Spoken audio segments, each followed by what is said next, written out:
What is up, fanboys and fangirls? Welcome to another Review Point podcast, coming to you, of course, from fanboysanonymous.com, and, of course, I am your host, as always, Tony Mango, and as you can tell by the title and all of the stuff that goes along with that, my target to review for this edition is Jumanji: The Next Level, which is Jumanji 3, or Jumanji 2, if you're ignoring the first one. None of which seems to really make a whole lot of sense as far as video games go with levels, but we're going to ignore that. And we're going to ignore plenty of other things when it comes to logic when we talk about this movie. So before we get started, I want to fill everybody in that is unaware of how this works, how this is going to work. I am going to do my spoiler-free version of the movie review first, and that's going to be kind of quick. And then after that, we're going to get into the spoiler section of that. So I'll give you a warning before we do that. And obviously, I invite you to do the same thing in the comment section below. Tell me what your thoughts are on the movie. So if you are listening to the audio-only platforms, you know, the Spotifys, the iTunes, Google Play, Stitcher, whatever different things that are out there, if you are there, you can't leave a comment. They don't have the function for that. But hop on over to the YouTube channel, ring that little bell for the notifications, subscribe to the channel if you haven't done that already, like the video, and by all means, leave a comment and tell me your thoughts. So, the first thing I want to get into is the spoiler-free section. So again, don't worry about having anything spoiled for you in this whole part. And this is just, very generally speaking, is the movie a hit or a miss? What do I like? What do I dislike? All that other kind of stuff in the simplest sense. So, without getting into all the details, do I like the movie? Yeah, I like the movie. If you have seen the previous movie, Welcome to the Jungle, and you enjoyed it, I kind of can't imagine that you would feel differently about this. It's basically the same movie. Now, they do change a couple little things up here and there, and of course, we'll get into that when we get into the details, but it's essentially a carbon copy. They hit many of the same beats. It's got predominantly all the same characters. They just add a couple more and they kind of just play with the formula just a little bit. And the tone is exactly the same. The action's exactly the same. The comedy's still the same. It's basically the same movie. So I can't imagine that if you are the type of person who disliked that movie, that you would enjoy this one, because there isn't anything that's changed. You know, it's not like they're reinventing the wheel here and they're giving you something completely different that this time around, it's, you know, you're really going to like it. If you liked it before, you'll like it. If you disliked it, you're going to dislike it. It's basically as simple as that. And saw it with a friend of mine, and we both had the exact same immediate reaction once the credits came up, which was, yeah, it wasn't that bad. It's exactly what I was kind of hoping that it would be. I got my value out of it. I got my laughs, that kind of thing. So I would recommend it in the sense that as long as you know what you're getting into, you're not going to be disappointed. Now, again, if you are going into this movie expecting it to be Oscar caliber, yeah, it's not going to be the case, because it isn't. I don't think it's going to get nominated for a single thing, not even special effects and all that, but again, we're getting to that more in the spoiler-free section, or spoiler section, I should say. And it's just sort of, yeah, generic hit. You know, it's not going to be some type of movie that I recommend to every single person. It's not the type of thing that I think is going to take the box office by storm. Then again, the other one did too. It made like $960 million or something crazy like that. This, I don't think it's going to do as well. And I think that's because the novelty of seeing The Rock isn't quite the same as what it was before. He's had a couple movies that haven't done amazing, and we've seen this before, so it's not like it's going against the type or anything like that. So it'll do well. Yeah, you know, maybe it'll underperform. I don't know. But it did its job as far as I'm concerned. So it gets a thumbs up for me. It's not the biggest thumb up in the world, but it's good enough.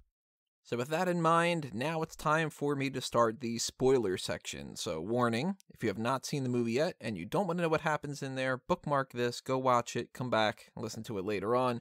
But by all means, if you do not care if the movie is spoiled, continue listening. Just giving you a warning ahead of time.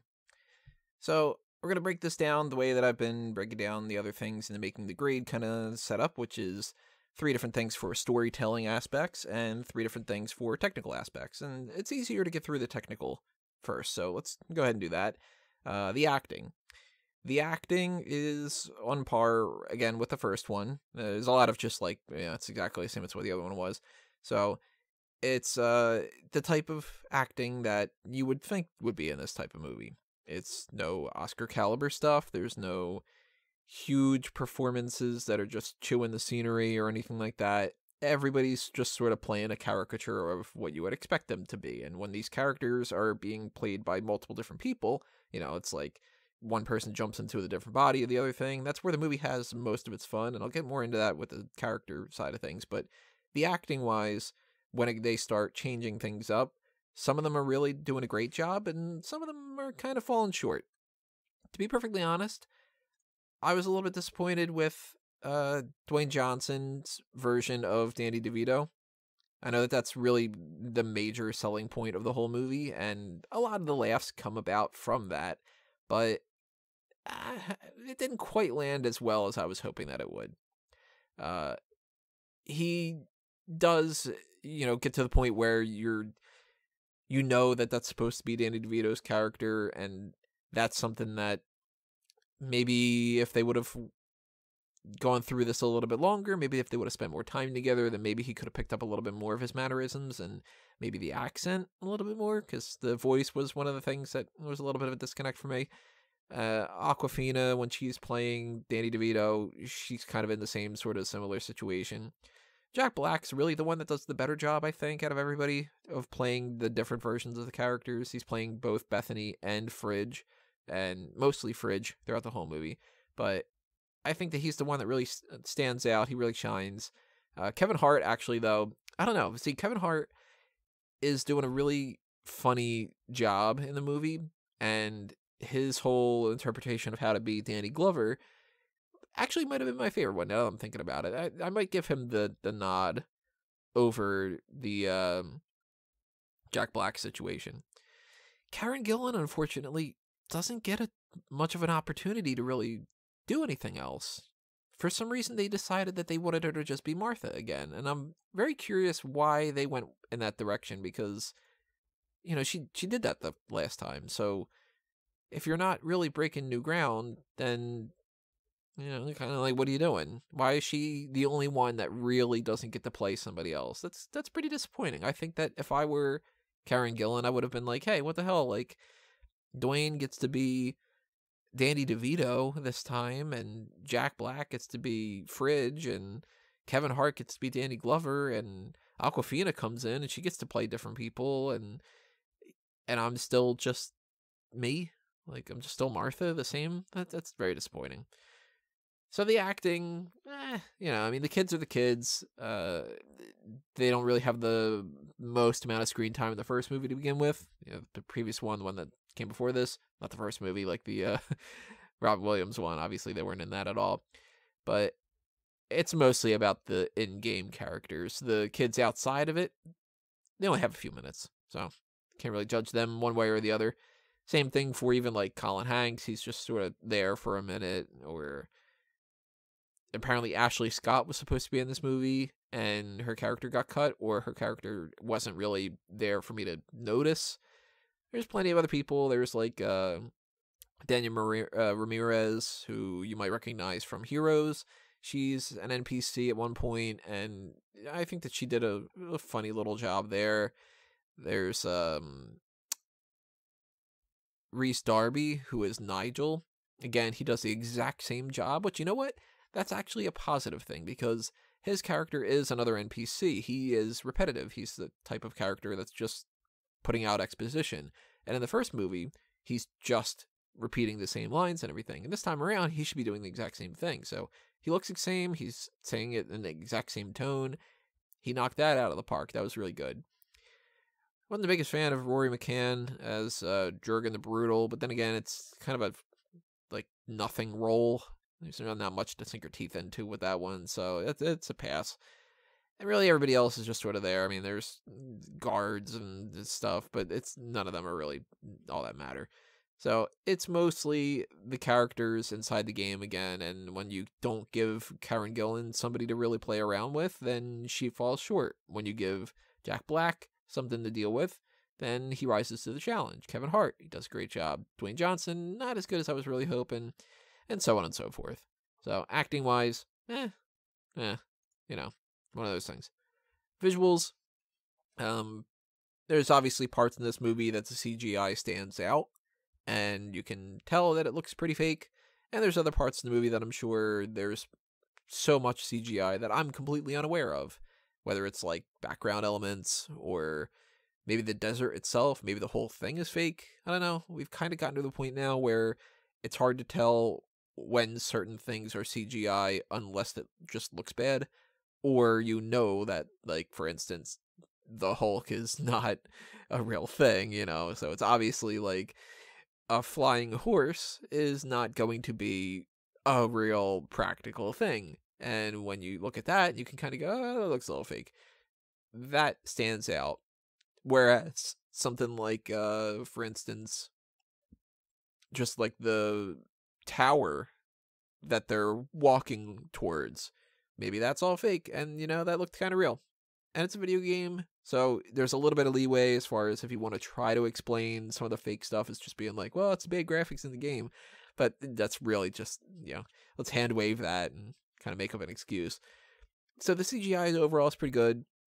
The makeup, all that stuff, I'm not really too qualified to be able to be like, well, the problem with the makeup was this sheen is off of what, I don't really know all that stuff all that well. So it looked fine to me.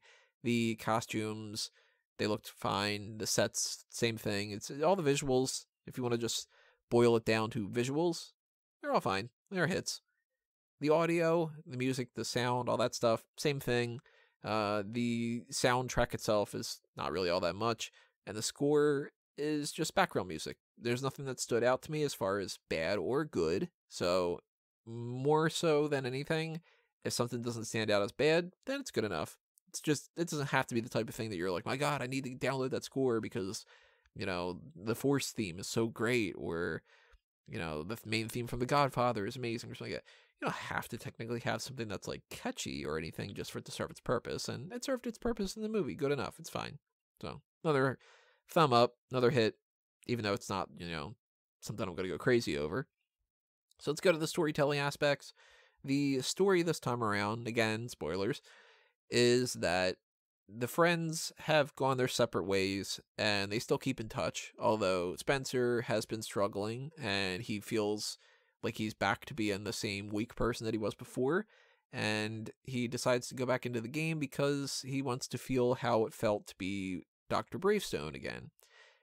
Of course, they go in to help him, and a part of that is that Spencer's grandfather, Eddie, played by Danny DeVito, is sucked into the game along with his friend Milo, who they used to run a business together, and they haven't been talking for 15 years. And I gotta be honest, I feel like they needed to go through another pass. This movie could have been workshopped a little bit more, and it could have been better because it feels almost like two different movies. If you were to tell me that somebody had pitched a separate movie of Danny Glover and Danny DeVito used to run a restaurant together and they were friends, and now they're not friends anymore because they had a falling out, and it's around Christmas time, and Danny DeVito's character has a bad hip and Danny Glover's character is sick, and it's kind of a little curmudgeon sort of grumpy old men type of scenario. If you told me that that was one movie completely unrelated to Jumanji, I would buy it. I would think that they just wrote a movie that was like that, and they didn't have a full script. It was just a treatment, and they, for some reason, threw that into the Jumanji movie.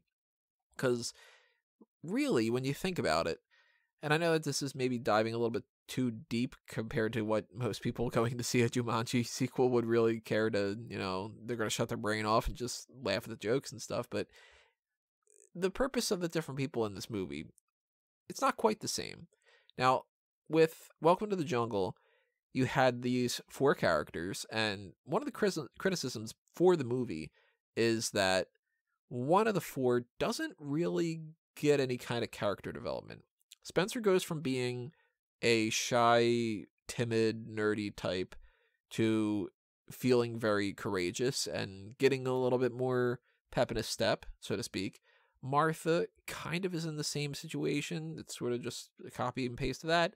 She is very insecure. They don't really show it too well that she's insecure. They could have done a little bit more setup for that, but she's kind of bitchy. She's kind of a loner. She's insecure. She's nerdy, that kind of thing. And being Ruby Roundhouse, she ends up getting more courage that way. Bethany goes from being vapid and self-absorbed to caring about people more, and that's the biggest arc out of all of them. And Fridge doesn't. Fridge goes from wanting somebody to do his work for him to, I guess, not. But at the same time, it's not like he goes through Welcome to the Jungle complaining that he has to do anything. He's complaining that he's the mouse Finbar character.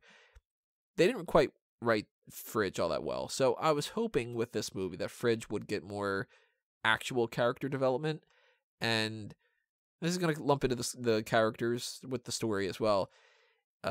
Fridge is more so here to just be the guy that says, oh my god, I don't want to do this again. And that's really still not all that much character development. Martha goes from, in the first movie, timid and all that, to having more confidence. In this movie, she has more confidence going into the movie. And what is her journey throughout this? She doesn't really have any. So that's another downside to that. Spencer, he has his situation of trying to learn that, you know, he's still viable and they still care about him and all that other kind of stuff. But I don't know. I think they dropped the ball a little bit with that one as well. Because once he comes back into the mix and he's the Awkwafina character, the Ming Fleetfoot, I think is what it was. Yeah. Then it's more so just the gang's together and now we got to get home and everything, as opposed to them really like sitting down and talking too much about things or, you know, trying to express their opinions throughout different action sequences. It's more so just we have to survive.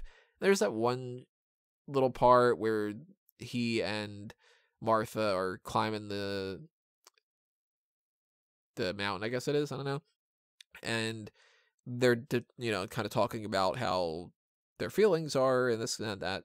But I feel like that's just the one scene. Like, I don't know. They dropped the ball with that. Bethany doesn't get much to do here. And you know what? It's weird because she comes into the movie as the most fully realized character. She's now not this vapid type of person, but suddenly she's the most mature. And you know what? It's like, you know, crap. Bethany out of the first movie and the second one, best character. Pretty much easily. And now, since she's not as big of a part of this movie, that was the downside to it. And she does come in later on. She comes in as the horse, and eventually she gets put in the Jack Black character. And I will come back to this point a little bit later on, but I would like to see, well, I would have liked to have seen more flip-flopping between the different characters. I think that would have been more interesting. But story-wise, I don't quite understand how they get this idea of the Danny DeVito character intersecting with the other ones. Because it's not as if the movie is Spencer getting worried that he's getting old and Danny DeVito representing that age is bad. And, you know, he does say multiple times, getting old sucks, don't let anybody tell you otherwise. But that's not Spencer's story. Spencer's story is, I'm just a loser and I need to learn to get more confidence back.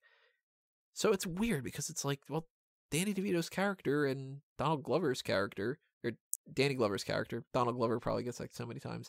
Danny Glover's character is like they're in like a different movie almost. It's really kind of strange. I think that if they would have done a little bit more work on this movie, they could have figured out another way to intersect all that, and then it would have been overall better.